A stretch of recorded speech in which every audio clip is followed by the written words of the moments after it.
with the two co-host facilitators here. We've got Kenan Tawil, who is our program coordinator for the Office of Muslim Student Life at LMU, and John Flaherty, who's our associate director of campus ministry here at LMU. So the three of us will sort of be hosting this event. And we want to thank our sponsors. First of all, actually, we have with us Dr. John Sebastian, who's our Vice President for Mission and Ministry. So this event is sponsored by Mission and Ministry at LMU. Muslim Student Life is part of Mission and Ministry, but we also have support from the Department of Theological Studies, the Department of History, and it's a delight to see our chair of the History Department, Dr. Elizabeth Drummond, here with us. And Student Affairs is also co-sponsoring this with Ethnic Intercultural Services. So thanks to everyone for doing this. Kenan, I think you'll be recording this so we can have this for other folks. Welcome. We've got Father Mark Reeves joining us, who's the Director of Campus Ministry here with us. So welcome, Father Mark here. It's a delight to be able to introduce Luc Ferrier. I've actually never met Luc. I've only met Luc on Zoom, and I saw a presentation he'd given last year at the Gibord Center in Los Angeles, and I was just struck with this. You know, I'm literally teaching my Islam in America class this semester, and one of the things we talk about is the image of Islam and Muslims, and sort of the propaganda that says, you know, Muslims have always been at war with Christians, or that in Europe you're seeing Muslims wanting to take over Europe. Muslims can't coexist peacefully in Europe. And here's this project that Luc has done, and it's told in this phenomenal book. I know he'll talk about this, but this is the book, The Unknown Fallen, that sort of comes with this project, and he'll say more about the book here that starts with his great-grandfather's story in Belgium. And so what I thought I'd do is just take a minute or two, especially while folks are still coming on, and have a slight conversation with Luc, and then turn it over to Luc for his presentation, which will take about half an hour, 35 minutes or so. He's got some lovely, lovely PowerPoint images. And then at the end of that, we'll have time for questions, discussion. If you want me to come back to one of the slides in the discussion, happy to do that. But let me start just by saying hello and welcome to Luc Ferrier, who's actually with us in Sonoma. Is doing some historical research at the Brookings Institute, I think, and trying to do some other work there. But Luc, can you tell us a little bit about this project and how it came into existence? I mean, that this is connected for you personally with your great-grandfather, right? Yeah. Thank you, Dr. Amir, for having me on this wonderful program with all these very fancy people. Oh, university. I'm looking forward to hear all the questions. I'm prepared, I think. It's important. I'm from Belgium. It's a very small kingdom in Europe, 10 million people, but we was really affected by the First World War. So that's already important. Another thing everybody needs to know, I'm not a historian in no way. I don't have a PhD in history. I'm a researcher, and my background is in aviation. I was an executive in airlines. So it gives you an idea about the journey we made before we ended over here. And the connection was not really my great-grandfather, it was my grandmother, you know. And this is what I want to explain, because there it started all with the whole project, getting my partner involved, and the long journey we made. So it's just a journey from ignorance to where we are now, and I'm still very ignorant, because even after 9 years, it's so much that we discovered.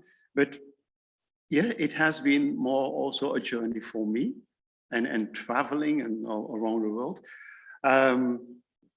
But this is it. This is just a fact. It's a story from once upon a time. You had this ignorant executive airline who was being put under pressure by his grandmother, and then it started. So if okay for you, I would like to start with showing you a picture of my grandfather who caused all this, and then I tell you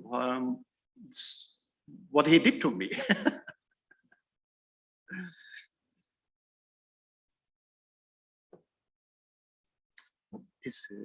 So this is Leon. Leon is French, it means light. it suits him.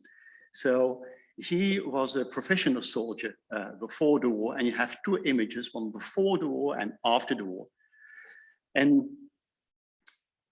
my grandmother, every time she saw me, I was going to visit her, she was the one who pushed me and said, you need to read the diaries of your grandfather. And I was like, yes, yes, I will do that one time. But in my mind, it was, why should I read it? You know, the First World War, you know, I have little time, things like that. But, you know, grandmothers never give up. I think a lot of you know that. So it was more the fear to meet her again and give her the same answer that I didn't have time. I couldn't say I was not interested. So I submitted, I gave up, and I said, I have to read something. When I see her, I can say, oh yes, I've been reading, very fancy, bye, and go to another level, go to another conversation. So this is the moment I went up to the attics and started looking for his diaries, you know. And the first disappointment was, it wasn't really a diary, it was a bunch of notes, like you can see on the slide. And I said, oh no. And then the handwriting, you know, this is the age of computer texting, not reading handwriting. So, and he has been writing these things in the trenches, and I was, oh no. So I brought everything back to my living room and said, oh man, what did I promise? Okay, so I started reading them. And one of the important things that is part of this whole journey, my grandmother always told me that he was a very devout Christian. He was one of these persons who stood up at 6 o'clock every morning to go to the church. He performed his prayers before every meal. So he was what we call a very devout Christian. And I'm going to these diaries, and I will read you a part of his notes that made me wondering, what is this all about? This is what he writes in one on the page. I'm still fighting shoulder by shoulder with the most brave soldiers from all over the world. I've seen and heard them dying, shouting for help and praying to God in their own language. I still cannot figure out why these Muslims from overseas are fighting so fiercely in a war that is not of their concern. They keep referring to their religion and family traditions of honor and loyalty. Many of them get wounded or die because they refuse to leave wounded men behind on the battlefield, regardless culture or religion. We talk a lot about them. We praise God for their presence. It was like, for me, is he taking drugs? You know, he's talking about Muslims. I thought we were fighting against Muslims and Germans, and he's writing that he's fighting with them. And he's so in admiration about these people that I was like, what is this all about? We already had the rise when I started reading this 9 years ago, the rise of Islamophobia. Muslims were terrorists. And I said, it doesn't make sense. So it intrigued me to read more. And he writes more about his Muslim brother in arms. So it tells you how ignorant I was about the people involved in the First World War. And in fact, this is the part that triggered my journey 9 years ago. So paying respect to my grandfather meant I needed to pay respect to his brother-in-laws because he had been serving with him for 4 years. So I said, well, it is a nice moment to pay tribute to him. And I created the foundation. So on the next slide, you will see what we are and what we are not. Because that also. So I created the foundation with Vera Party. We have a headquarters in London. We're independent, non-political. We are not an army recruiting department. It's very important to say. There's no colonial empire propaganda tool. We're not funded by any government, so we only operate by donations, the selling the book and giving lectures and presentations. It is because from the first moment, we knew that when you start talking about Muslims, people would try to hijack your project. And if you accept money, you have to compromise. But I read in the diaries of my grandfather that they couldn't make a compromise. You know, they served and there was no way out. So they stayed loyal to each other. So I wanted to stay loyal to the stories I would find, I was thinking to find. So, and on the next slide, I used to make clear my intention, because the diaries of my grandfather were so powerful that my desire was to find who were these people he thought was. I wanted to understand his admiration. So I wanted to take a universal and holistic approach, because it's important. I wanted to go away from the beaten track, telling about battles and politics and conventions.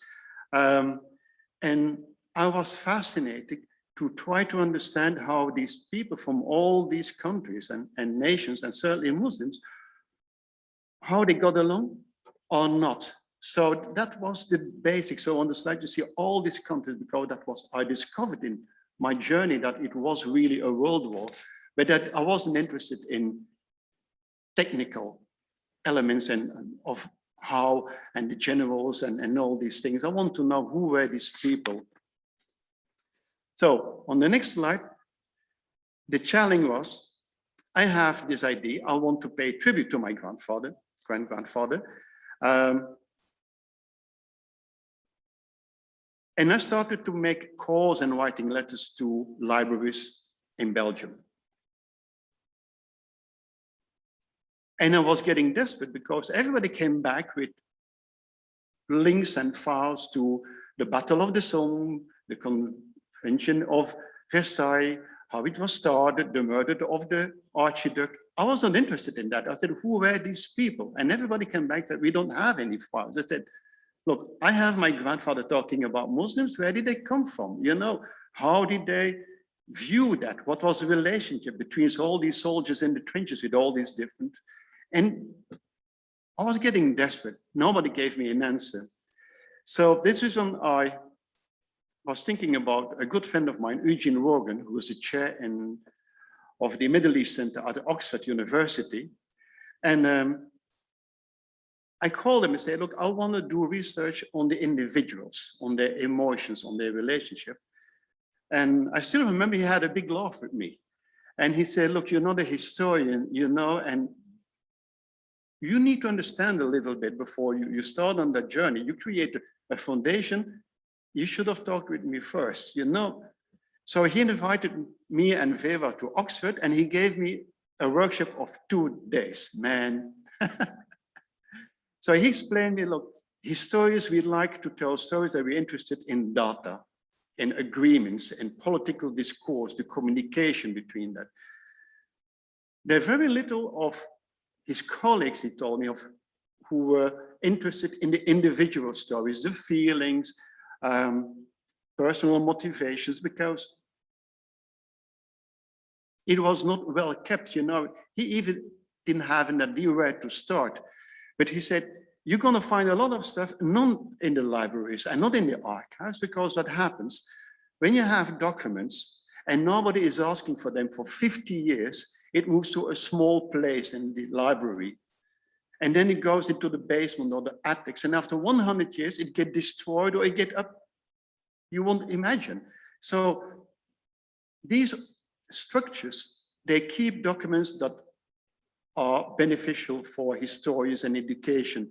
But if nobody's asking for them or whatever, they don't know what to do with it, it moves, you know, it gets a journey and it ends up somewhere you won't be able to find it anymore.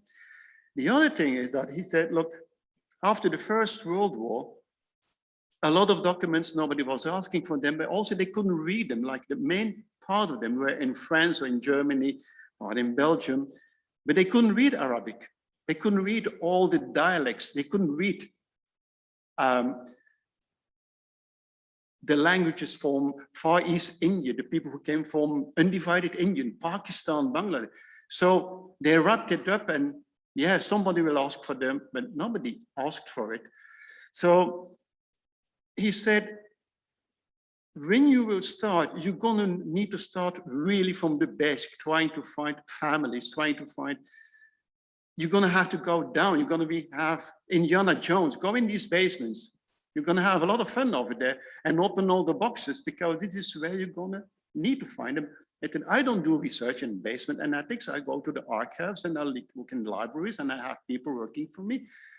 But you're going to have to travel a lot and having access. He also warned me, he said, look, you're a Christian, you're a Belgian, and you're going to start running around and asking for Muslim archives. You're going to have quite some strange phases before you're trying to figure out what your agenda is. So he gave me all these information, contacts, and he wished me good luck. And I was like, oh, this is going to be difficult. And afterwards, I had many meetings with him and lunches, and said, you didn't even told me half of the challenges I would meet. And said, no, because I was afraid you would wrap up your foundation and stop it. Because, so he was in the second part of my journey with his wisdom and some of his connections and briefing. I started my journey with Vera and some people. So on the next world map is to explain many people it was a world war. You only had 9 countries who were not involved in the war. And these Muslims, they came from all over the world. Many people think, oh, Muslims, where did they come from? Well,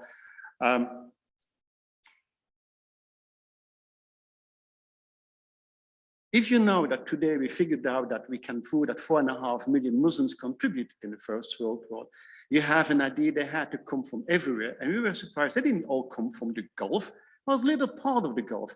But in our journey, we discovered that these Muslims, they came from Russia. There were 1.5 million Muslims fighting with the Russian army. They were the Cossacks. They were the bravest. Nobody talking about it. They're from what you call now from the Ukraine, the Chechen, the Tatars. 1.5 million of them were Russian. There were 1 million laborers, mainly laborers from Egypt. There were 400,000 Muslims from undivided India, Pakistan. There were 350,000 Muslims from Algeria, Morocco, and East. So then Africa. So it shows you how we traveled around to gather all these pieces together and making all these links. So crazy, but that's for another presentation. On the next slide, I want to show you how important our traveling was. So we traveled around the world. And one of the main challenges that we encountered was, like in Algeria, was we contacted all the departments of cultures and a lot of universities. And we never got a reply from any one of them. Not a single department of culture replied or requested, can you help us finding documents about Muslims in World War I? But we always got a reply at a certain level from the military. The military still take the First World very close to their heart, and they want to know, what do you want? Yes, we have documents, but why do you want that? So in Algeria, it took us months, like the same thing. After we had been scrutinized and screened in France for months, we had been interrogated by intelligence. Who are you? What are you going to do with all that information? What's your agenda? Are you going to write another book about the atrocities of the Algerian independence war? Are you going to stir some problem? I said, no, I just want to find the people my grandfather fought with, and I stay away from all that. That's from other people. I want to talk humanity. Who were these people? So you build up a relationship, and then we got access in Algeria, the same thing. Vera and me got interrogated in a hotel room. You're now for hours. Who are you? Or who are your parents? And then I got the credentials to do research in Algeria, which is very difficult looking at the background and the shared history with France. But I use that image to explain future researchers. If you do the same thing, you won't find anything in the big archives and in the big universities. But this is the guy here is a fantastic guy, Oshi. is in Medina, and Medina is in the mountains of Kabul, and his grandfather fought in the First World War. And he found all his documents, and he created his own little museum. There are 9 houses in his village. You know, you have to travel from 6 hours with a jeep to arrive in this place, but he has treasures because he has so many documents of his grandfather and the people from Kabul who fought in the First World War. And it opens a new world. You know, you get entrance in the world of the Berbers, the people who were from war tribes. It is there that I discovered that he is a Shia. His grandfather was a Shia, and said Shia in Algeria. And they're all descendants from the Middle Ages who came from Persia. And I was like, oh, no, I understand, because the first time in the diplomatic archives in France, we found documents in Farsi. And I said, Persians, Farsi, what are they doing here? You know, how did they arrive there? And then I understood that part of them, they came from Morocco, they came from Algeria, but all from their tribe. And that's important when you start doing the research in the Berber tribes, how they call them. You move away from Algeria, you go into the mountains, the Berbers.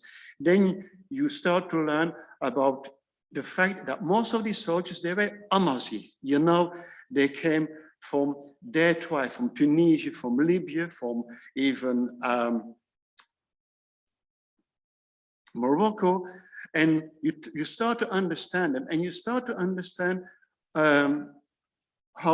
why you don't find anything in the archives in France before, because when they arrived, when they disembarked in the harbor of Marseille, they were saying, oh, you're Algerian, and the guy said, no, I'm Berber. So the guy there at the port said, Berber. He said, I am Kabyle. He said, Kabyle. So when you go to the archives and you look for Algerians, you don't find anything. But if you start looking for the words Berber, Amazigh, Kabyle, then you start to find, because they have been registered under this. And that's important to know. You have to change your view from Western view. You have to think from their view. How did they look at themselves? Because most of these people, they did not consider them as part of Morocco or Algeria or Senegal. They refer to their tribe, but the Africans did it as well. The people from undivided India, they didn't say, I'm from India. They said, I'm from Kashmir. I'm from Balochistan. So this is why you don't find these words when you do research. Oh, I want to do, who were the soldiers from India? You get very little results.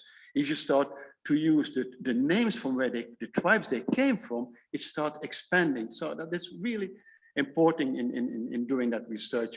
And one of the most shocking, strange things we found is what I was invited to do research in Egypt, and I got a very VIP invitation to the Library of Alexandria, a modern library, very impressive. So the director himself showed us around. It is a magnificent building. And then he went to this, he asked his assistant, okay, he's gonna help you, give me some search names. And in front of us, you had this huge wand screen on the wall, and he said, oh, World War I, nil results, nil. And he was embarrassed. He said, nothing on World War I. I said, oh, the Arab Revolt, nothing. And he didn't mean they had nothing. It was the people who did the archives, who classified it. They classified it under something else, British Empire, British colonialism, whatever, but not under that topic. So it isn't easy doing research even in these countries, because you have to understand how the person in 1915 and years after, how did they look at that material, and how did they write it away, in which box did they classify it? So that was one of the big challenges we have. So then, Dr. Amir, you asked me the heart of the project, what we found about the Muslims in the Great War. Well, I go to the next slide and show you. What did we do? In 8 years research, we located and identified 850,000 documents, artifacts, multimedia in 19 countries. So we visited really 19 countries, including China, including Russia. And we did research in 438 locations. But the most important thing is you can see the difference. 35 of material we found in governmental, military, diplomatic, and public archives, and 65 in private foundations and family collections. So that's a huge difference. And it means that there's still so much more in family who have a lot of that material on their basement, on the attics. They have created their own small foundation in these countries. And that's something you have to keep in mind. Where do I find that material? Well, it's in the private institutions and the family collections. You find most of that material.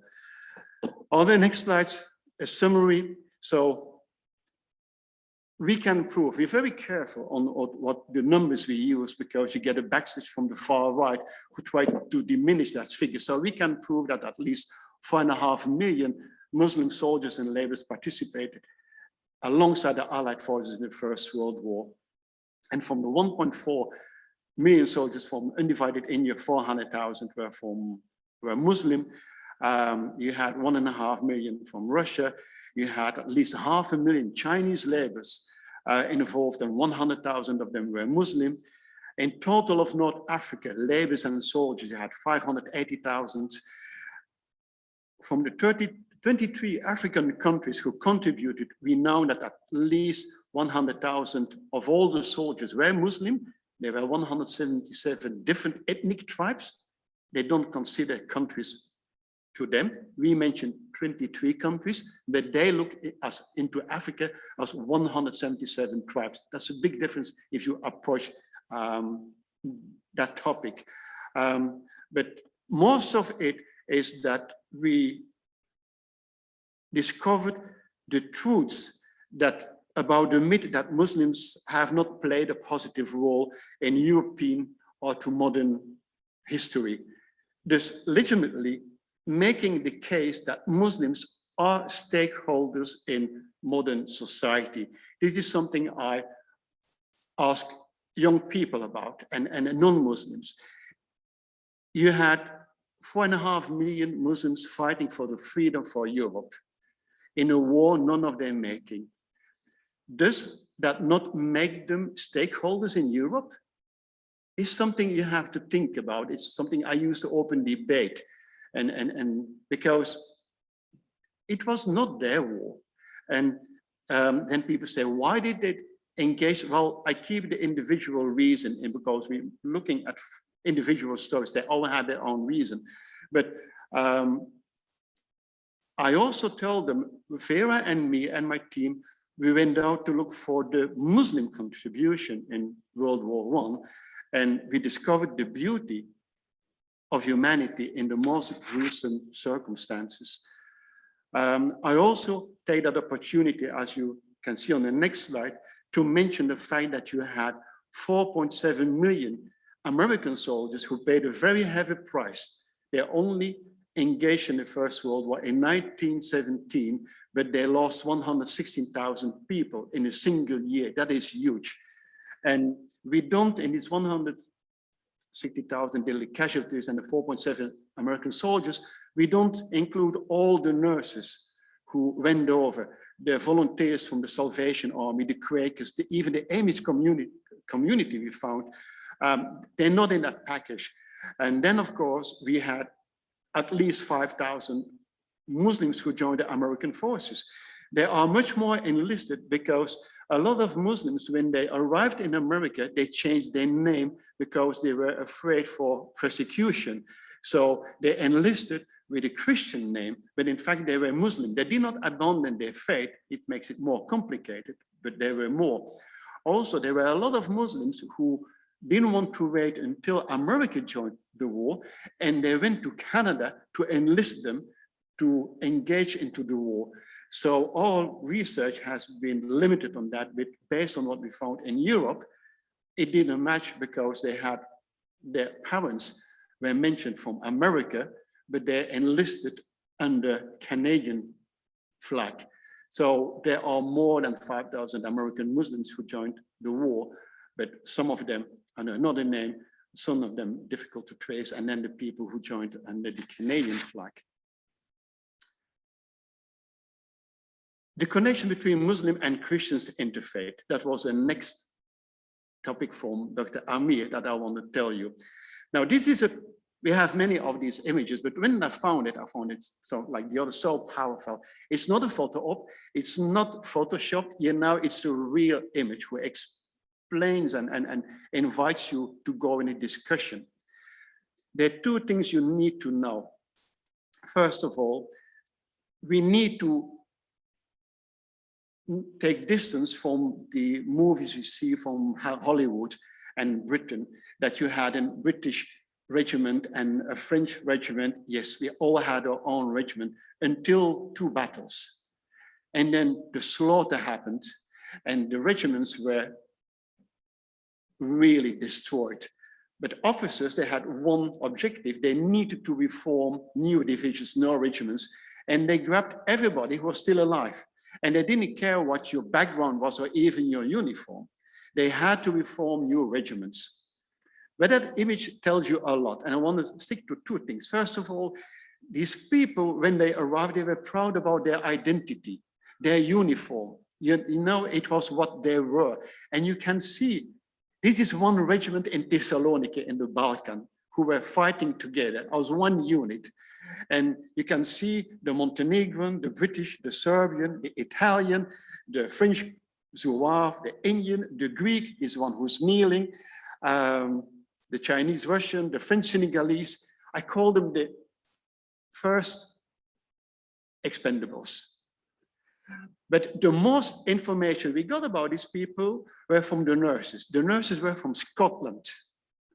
And they were fascinated by this mix of cultures and religions and groups.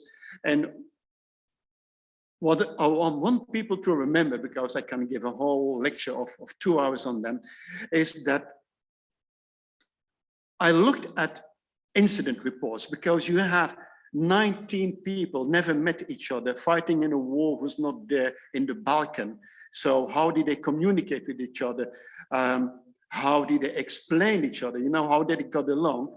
And based on the report from the nurses from Scotland, there was not a single racist incident.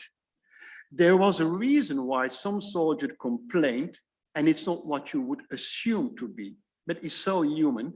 They had this agreement that they would prepare the food in a tour, in a waltzing system. And each time the people from India prepared the food, they complained. And they asked to the nurse if they could explain to the Indian that it was too hot. You know, they couldn't eat it, that it was too spicy. And the nurses were acting as translators, and these Indians said, "It is mild, you know, it is not even hot." And then you must imagine, they are in a war, they're fighting, and this is the only report we can find that they are having issues about the spicy of the food. So it's a lot, there's a lot of material, but it's an invitation to discuss about this idea from people that diversity is a weakness. If I would put you in a time machine and go to these guys, they fought against the Germans, one race, one nation, one color. They won the war. And then you would have to tell them, you know something, diversity is a weakness. They would have no clue what you were talking about. So again, I used the whole project and the slides and the facts we found to open a discussion, to open the platform and said, what would you think? How would it go? We have a lot of material talking about each other, but always with respect. There was anger, there was fear, but not how we see it today, not that some people want to present it. And I say, if we can tolerate each other in times of war, then we should be able to love each other in times of peace. I don't know, I'm just a researcher. So I was mentioning the nurses. So Dr. Amir, you can give me the next slide. I love this image. You know, we have a lot of them. And it's school children are always expecting images of war when I give a presentation, but we are focused on soul searching. And that image I used to make another statement. And again, there's so much behind these medical reports and the image. But in the First World War, we had more than 350,000, mainly young women of all continents traveling to the battlefields of Europe. They wanted to serve their country. They went also to the Middle East, all as volunteer, but they were not prepared for all the gruesome and the horror they would see on the battlefield. And still, they demonstrated the world everything about compassion. Their personal letters and diaries, stored in hundreds of abundant archives, are pure gold. We found a lot of their personal documents in the basements all over Europe, not well maintained, not in upper shelves. They're fading away. And they are proof that the aim of empathy is to build human bonds, communicate understanding, change self-understanding, validate the other, foster recognition, and demonstrate genuine acceptance. Most of these women had never seen people of color in their lives, and vice versa. Most of these colonial soldiers had never seen a white woman in their life. It's therefore unbelievable to read how much energy both sides spent in training to communicate with each other, to make sure cultural and religious boundaries were respected. We have found no racist incident report until today. There must be some. We're sure there have been incidents, but we haven't found them yet. So, and all this, these men, they were worried about how to tell these nurses, look, I'm a Muslim. I cannot do this. I cannot do that. How to explain it. And these nurses, you can read it in their personal diaries, they were afraid to offend these Muslims. Can I touch him? Can I nurse him? Can I wash him? How do I feed him? And it worked out very well. And that's why empathy means acknowledging a horizon of context that perpetually beyond what you can see. But that means concretely for those of us who seek to understand the world of another, is that we can never assume that we have the whole history. This is why I love that image. There's so much behind it, and the stories, yeah, it's really amazing. And then on the next slide, we have another huge amount of information. In the First World War, there was no Convention of Geneva as we have it today. And the rules of the Hague Convention were violated as never been seen before. Poison gas was used, atrocities were committed, and soldiers, prisoners of war, were executed on the battlefield when there was no modality to bring them to the back front. And among all that, we found letters from French, Canadian, and British officers who were writing down that you had illiterate Muslims, because most of them were illiterate. They came from the fields, you know, they were not highly educated. They were refusing to hand over their prisoners of war until these officers promised them not to shoot them and to treat them well, to provide them substance, to give them food and not put them in cages. And these officers were responding, what do you mean? You know, this is the enemy. These Germans are using flamethrowers, chemical gas, you know, they're gonna execute you as well. Why should we treat them? And then they were referring to the Quran, to their religion. But these officers had no clue what they were talking about, but they said, okay, we're gonna say yes, otherwise they're not gonna hand over the prisoners of war. Now, take a moment. You have these highly educated officers, you know, the British Empire, the French Empire, Canadians, and you have these Muslims lecturing these people about humanity. Now, I had some occasion that I was telling this at schools and even some universities in France and Europe, And my audience started me to call a liar because it didn't fit in the mentality of these young Muslims. Because what do they see every day on media? They see the images of Daesh atrocities, terrorism, and then you have this guy talking about history and bringing documents on the table where Muslims are teaching humanity on European officers. It takes a time to absorb that. So it's not easy to explain that to young people about you are really twisting their mind, it takes time before they really can accept, oh, there's something good, this is what we are. But that's what these soldiers were. And they were not afraid to stand up. And all the rest of the images, it is quite some amazing stories behind that. It's just an invitation to look at it. How did they behave? And how many still undiscovered testimonies over there about how Muslims behave with their prisoners of war. It's contradicting, again, a lot we know today and we see on social media. Another aspect between the relationship between Muslims and Christians is on the next slide. There are many layers on each page. It's a coffee table book. I invite people to look on it, and there's so much information and stories on each page, but I want you to focus on the right side, and there you see an entrance. And it's not an entrance to a bunker. It's an entrance to a musalla, to a Muslim praying room. And it's not built by Muslims, it's built by the French soldiers you see walking there. And then you have the question, why would French soldiers start to build a praying room in the trench for Muslims? Respect. These French soldiers, they noticed, as my grandfather, that these Muslims were fighting for their country with loyalty and honor. But they also noted that these Muslims, they could not pray in the trenches because the trenches were sewages. Forget the images you see on the movies. You can't imagine how it looked like. It was a sewage, the smell, the rats, it was awful.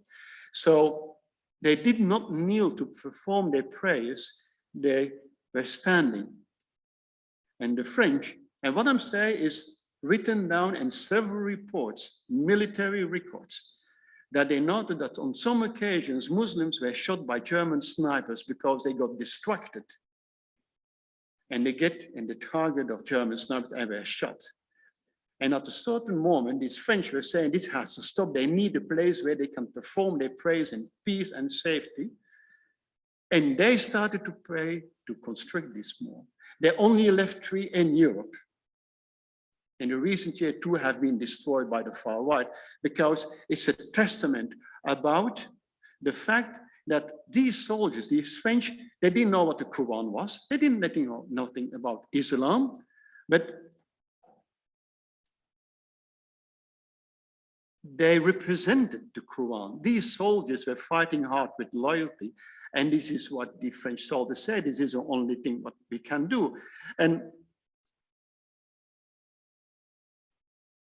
it's where I wrote in a certain article that language and history and culture separate us from one another.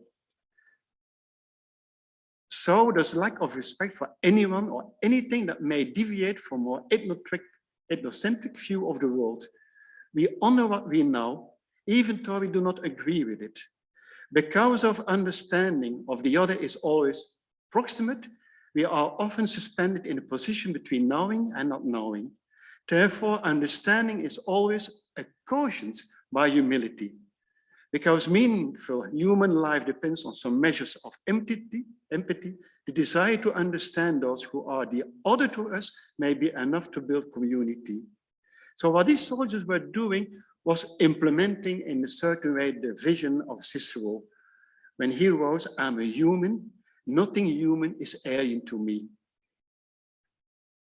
And I asked my audience, certainly primary schools, remember, you have Christian soldiers building Muslim praying rooms out of respect for their brother in arms. Take that with you and give it a thought. The same slide is about the same thing. The image you see is taken in 1917 of an Indian Muslim soldier giving food to a young girl in France. Now, in 1917, Europe, there was huge famine in Europe, and all soldiers got strict instructions that they could and were not allowed to share their food with the people on the battle of the population, because they needed to be strong. And there were major conflicts between Muslims and officers because they say we cannot do this. Giving food and sharing of food is part of our religion. So we will not comply. We will continue to share our food, the little we have, with the people who are hungry. So the French and the British officers had no choice. They could not shoot these men, but it was a reason that they say, who are these men? They don't obey their officers because they put their religion first, and they start sharing. It's a beautiful image, and when we discovered it in France, in Marseille, the explanation next to it says that the girl gives food to the soldier, but it's not true. And we asked the museum to change it because we could back up a huge amount of documents that it's not true. The soldier is giving food to the girl. But again, it explains how difficult it is for certain people to change the mindset and said, okay, what are the facts? And we have to stop manipulating the fake news and things like that and stay what we found. And then we have a major document on the next slide from Georges de Milleron. And you need to understand, Georges de Milleron was a minister of war in France. And in France, you have laïcité, secularism. There's a strong division between church and religion, church and state. And in our research, we found documents and reports of officers who were asking instructions to the headquarters, upper command, with the fact that many soldiers were asking for information and instructions. What is Islam? What are these people? And what do we do when they're dying on the battlefield? We don't understand what they're saying, but how do we comfort them? The first question we asked, we were rebuked by said, yeah, maybe in some cases it's a fairy tale, you know, some people made it up. There's nothing really to it. But after a few reports, it was too strong that they said, you know, you won't have high-ranking officers bordering head command if it's not substance, if it's not really a strong demand. It can't be for 10 or 20 people. There must be more to this. And then we found what you say, the smoking gun, is in a very desolated small library, in the archive of a small library in the basement. We found the original letter of Georges de Milleron, the Minister of War from 1914. And I've put it in the book, otherwise people would say that I made it up. They always say, this is all fake, what I'm saying, and things like that. So, and it's a letter, what does he write? And it's important, it's an instruction in December 1914. Remember, he is the Minister of War. He will not write this if the pressure is not too much, because he's breaching the Constitution. He's not allowed to do that, but still, and it's an instruction, so it's not a guideline, you have to comply. So I've translated, he said, after a Muslim has died, the body has to completely wash in hot water and wrapped in a shroud which consists of white cotton. Putting in a coffin is absolutely forbidden. The tomb must be with a southwest-northwest orientation so that the body is being placed on the right side and the face is turned into the direction of Mecca. He also describes how the tomb has to be marked and the words that have to be used on the tomb. But the most remarkable thing that he writes in this order, executive order, is not an advice, is following. When a Muslim is about to die, he will always, when he can, pronounce the Shahada, setting the index of the right hand or holding the Quran. If his state does not allow him to do so himself, Any person present is obliged, I repeat, obliged, to help him and pronounce for him his profession of Muslim faith. I bear witness that there is no God but Allah, and I bear witness that Muhammad is a messenger of Allah.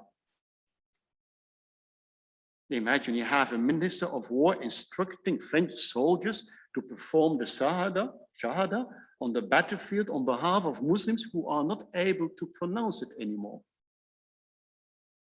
According to the huge amount of reports, the French did that. They really pronounced the Shahada when there were Muslims dying on the battlefield. We found many letters, many personal records, even Bibles, where they wrote it in Arabic, so the person, the Muslim, could understand what he was saying. You don't do that if you don't respect people. You do that because you don't see them as somebody else from another creed or culture, faith. He's your brother in arms. He's another human, and you comfort him with his words. For me, the big statement was when we could prove that many soldiers complied with that on the battlefield. We have many personal stories who are really, really emotional, confirming that they did it. So I take it, I use it again to ask my audience, take this away with you.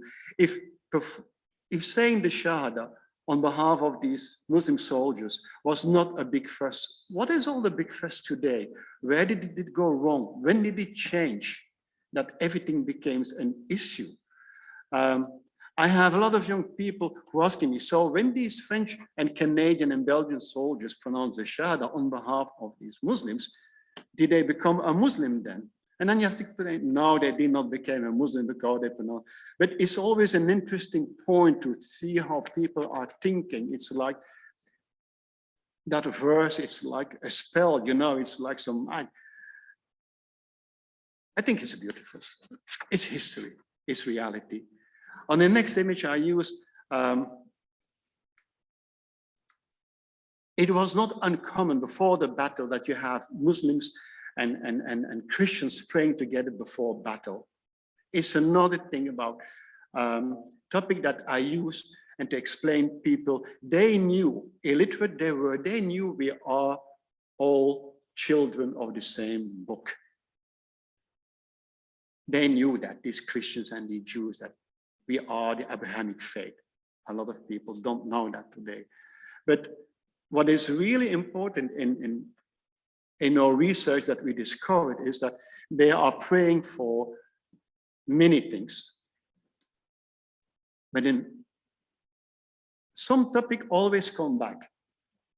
And that is, you have to imagine this war was like, it was a horror. You can't imagine. The trenches filthy, the freezing cold, the burning sun. They were wounded, they were lost a lot of friends. They've seen atrocities. They were promised the war would take 6 months. It took 4 years. And then you have to imagine you had certain days, they lost 30,000 men. You know, you lose 30,000 men in one battle. And at the end of the day, you are in the same trench. You hadn't moved a mile. Again and again.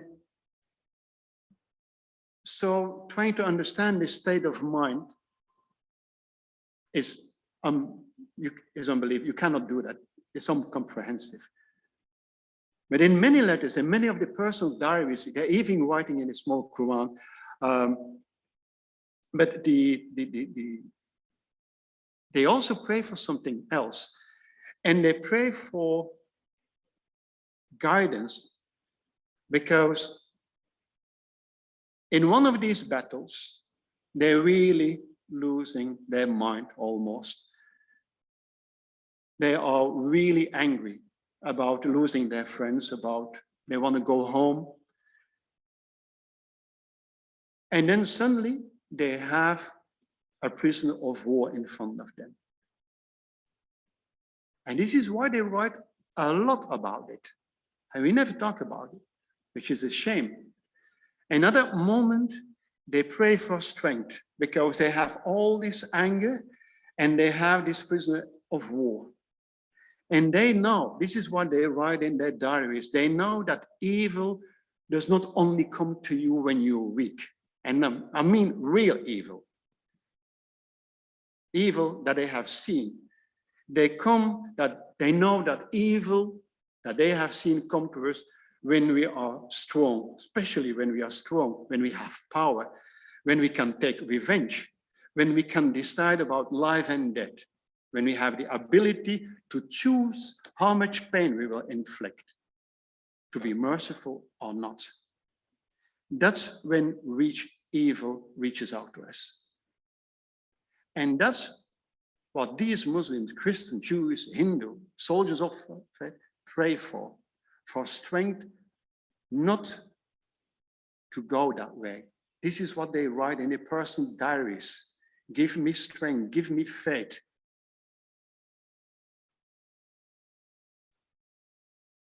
It is about the fact that religion is about so much more than just believing in something unseen. It is a synergy of mind, body, and spirit that can empower individuals to overcome any kind of adversity. They say that wars are fought in the name of religion. That's not true, because religion fights in the name of humanity. And that's what that images represent. On the last slide we have, it's when we did research and we traveled, visited a lot of cemeteries, sometimes we noted that you had a Christian, a Jew, and a Muslim buried together.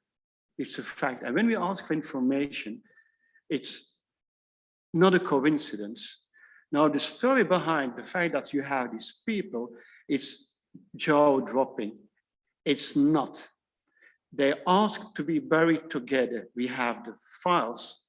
We had the files of priests and imams being called upon soldiers who were dying and asking the priest, I've been fighting for months yet with my Muslim brothers and nuns. Please don't take me away. I'm allowed to be buried with him. And the Christian priest said, of course you can be buried with him. And that's the story, and it should be told. And I will cut this short because I think I'm exceeding my time. I see people leaving, but maybe that's for another topic that I can use amazing documents of priests and imams about the last which what the soldier, when he was dying, was asking them. Again, it's challenging so much of the prejudice we see today going around on social media. And also, this is all why the far right and Muslim extremists are looking at the project with a lot of anger and trying to infiltrate us and damage and destroy us, because this is not the things they want the world to see and to hear. And I repeat, everything I say and my team, we can back up by historic documents. We have been scrutinized by so many people who hated us, and they put us in oblivion. They don't write about us. We had the Daily Mail in the UK. They have a copy of our book. We had far-right people. They go away. They just troll us on the internet and on social media and things like that. But maybe we should use these stories more and more. Thank you for making time and listening to us. I have a last slide with my book on it. If you want to see it, if you want to purchase it, but that's not so important for the moment. First, my priority is listening to possible questions. Sorry, thank you for that, Luke, and I apologize I didn't put it the last slide, but let me leave the last slide there. Thank you so much for this. And unfortunately, some people have to leave it for other meetings, but this is extraordinary. And especially you see the screen, the background that Kenan and John have from our marketing communications for Ramadan. And the fact that this is the end of the first week of Ramadan, and the first 10 days are all about asking for the mercy of God. And this is just astonishing for me, as a Muslim to see this. But let me throw it open to other folks for questions, for comments, anything there. No questions. Oh, thank you. No way.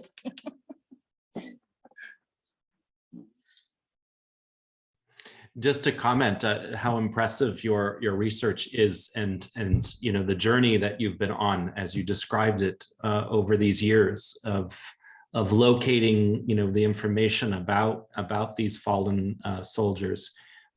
Yeah, it's an important story to tell. Thank you for sharing that with us, and really the triumph of your persistence and determination to not only fulfill, you know, kind of your own that personal kind of what started it all, your listening to your admiration for your grandfather, but also, you know, the this journey that you've been called to and have made known to a wider public and an audience. So thank you.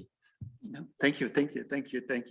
I take this opportunity that during the journey, my aspect has been tremendous for people working in archives and doing the research and preserving these things, not destroying, even if it ended up like in Germany in the container parks where there's a lot of stuff, but everything we have is somewhere.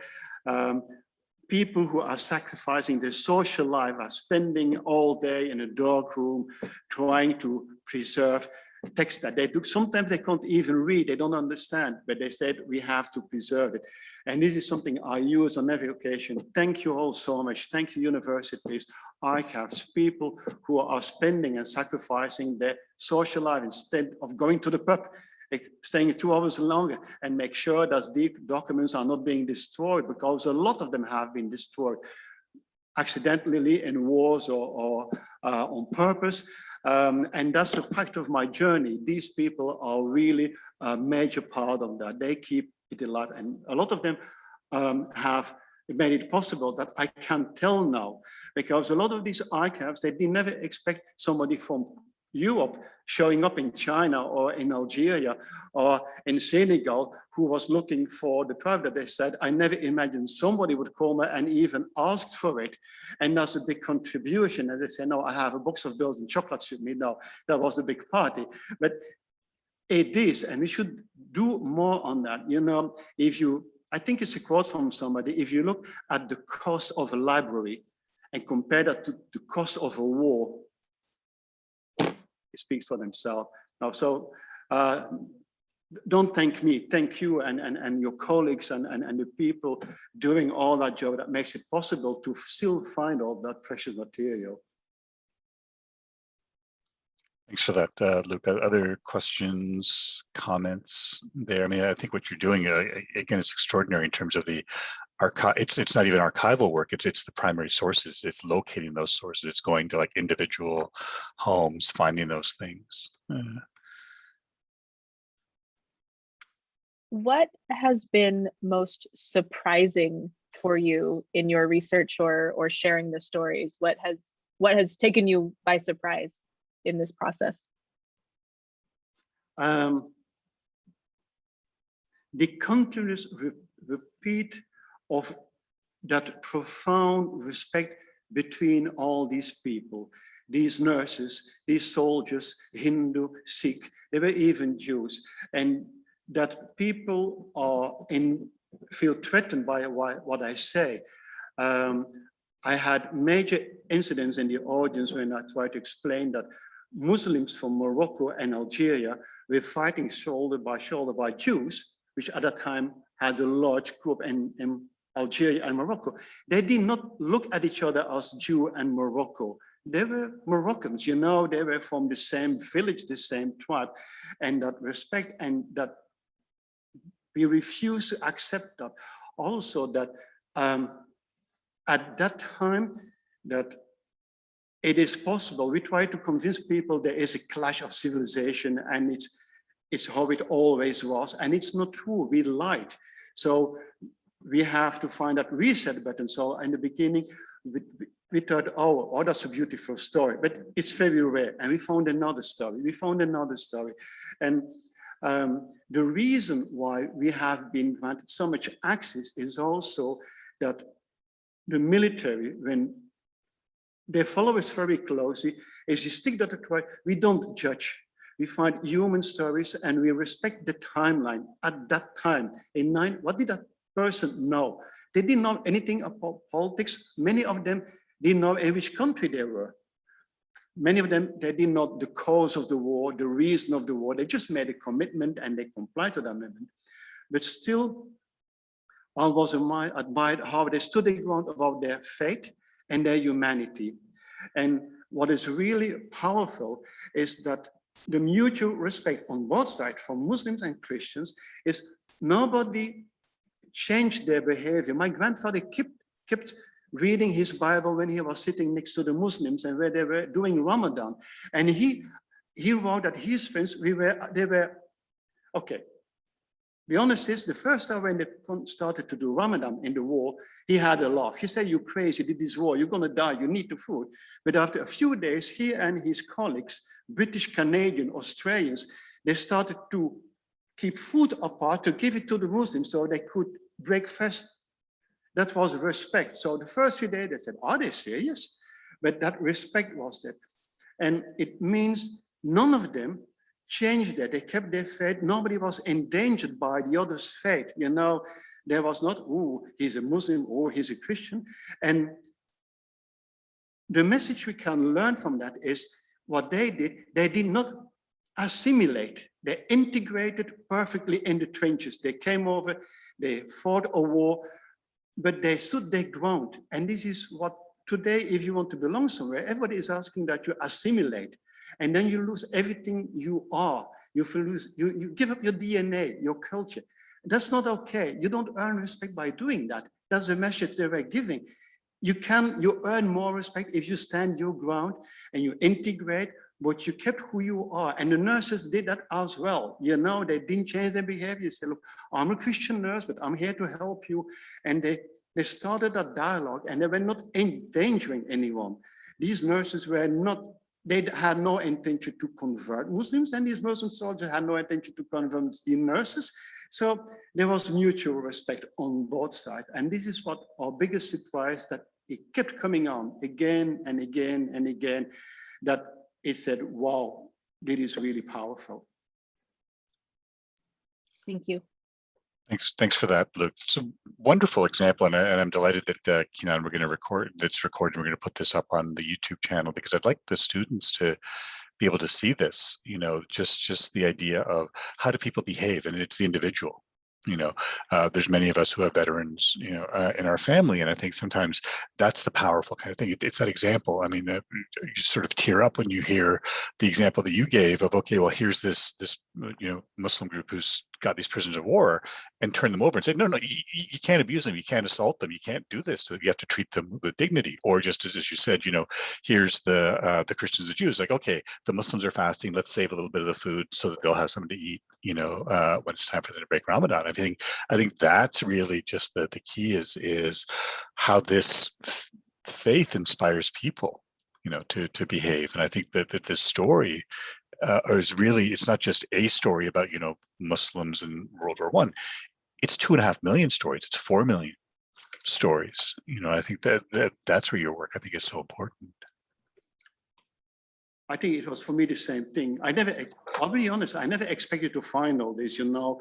Honestly, I thought it would be a project of a year and I would wrap it up. And I would never expect to be 9 years later in California giving a presentation to the LME. Well, you can say that God or Allah is guiding my path. I don't know if it's good. Well, he put me in Sonoma. That's a good thing. But there's still so much more, but you had to,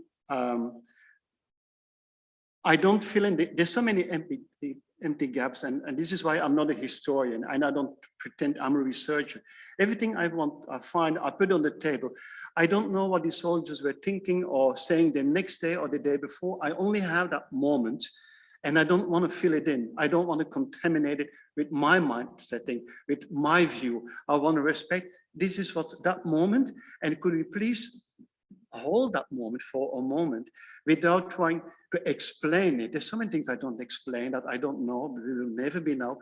But sometimes I think, is that not enough?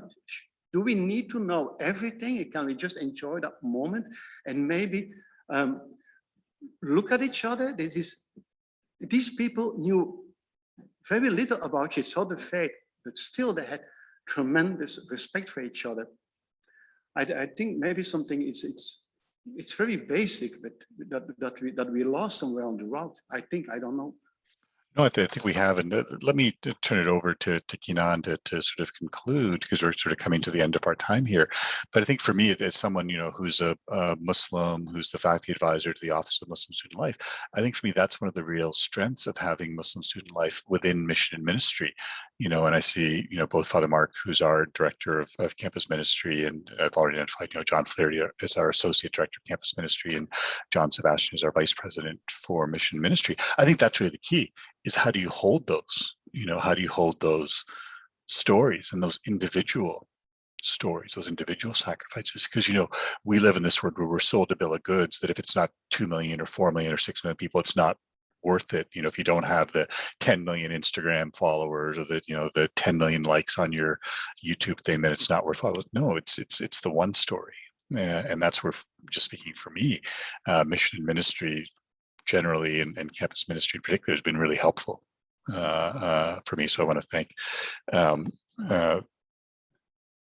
John, Mark, and John Flaherty, you know, for helping us here. But let me turn it to Kinan to say a few sort of closing words here for us. Thank you, Amir. And I want to start by, you know, thanking everyone for attending our program today. And many thanks to Luke for his fascinating and his insightful research. I'm really so grateful, and I applaud his commitment to deconstructing the myth of Islam versus the West by highlighting here this shared history and really highlighting our common humanity. I'm certainly inspired. I think this is some really great inspiration for us during this month of Ramadan, and I will be taking this inspiration with me moving forward, especially in our work in campus ministry, God willing. So Luke, thank you so much for sharing your story with us. Thank you. Thank you. I'd also like to thank our sponsors today, like Amir said, Mission and Ministry, the Department of Theological Studies, the Department of History and Ethnic and Intercultural Services. And just as a final shout out, Ramadan Mubarak once again to all of our Muslim students, faculty, and staff. I invite everyone to watch and share our MSL Ramadan Spiritual Reflections every night this holy month. And I hope that we will see all of you at our future programs in the future. So thank you again, everyone, for coming out today. Thank you. Thank you all.